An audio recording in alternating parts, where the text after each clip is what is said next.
इनका नाम शास्त्र का नाम था सबसे पहले श्री कल्की पुराणम।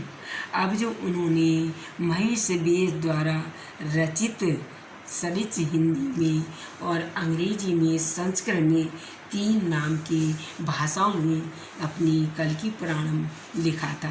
पहले इन्होंने त्रेता में श्री राम 12 कलाओं के ज्ञाता थे और इनकी शक्तियाँ 12 शक्ति थीं।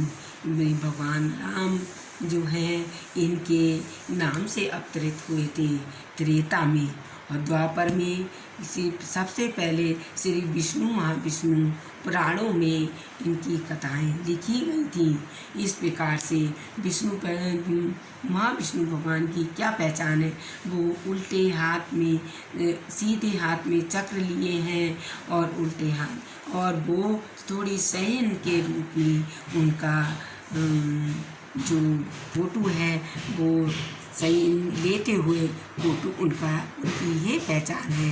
और श्री महाविष्णु जो 64 कलाओं से और युक्त हैं, इनकी शक्तियाँ 64 शक्तियाँ हैं।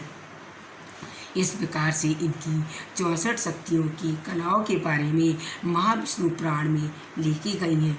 जो अंतिम संस्कार भगवान इंसान संसार में रहकर करता है वो विष्णु गरुड़ पुराण में भी इनकी 64 कलाएँ भी लिखी गई हैं। इस प्रकार से इनका नाम महाविष्णु पुराण पड़ा और गरुड़ पुराण भी पड़ा है। इस प्रकार से आप अब उठा कर देखें, और त्रेता युग में इनके जो श्री राम कृष्ण भगवान की 12 कलाओं से युक्त हैं। इस प्रकार से वो इनके जो जन्म अवतार लेते जाते हैं, सारी कथाएं इनके राम कृष्ण कल्की पद्मावती के रूप में और हमारे हनुमान जी के कृष्ण जी के रूप में अवतरित हैं, लिखी गई हैं। हम उठाकर कभी देखते ही नहीं। इनके पुराण कथा बहुत रहस्यमय कथा में लिखी हुई है, और इनके पढ़ते हैं तो मन ही नहीं हटता। इनकी पुराण हम पढ़कर देखें और अपने आगे की कथा इनकी जाने कि श्री कल्की भगवान की कथा कहती है कैसी है।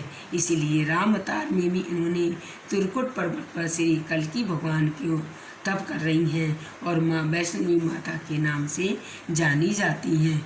इनके 17 शक्तियों का वर्णन किया गया है। इस प्रकार से कल्की भगवान ने भी हनुमान जी के लीलाओं का वर्णन भी किया है।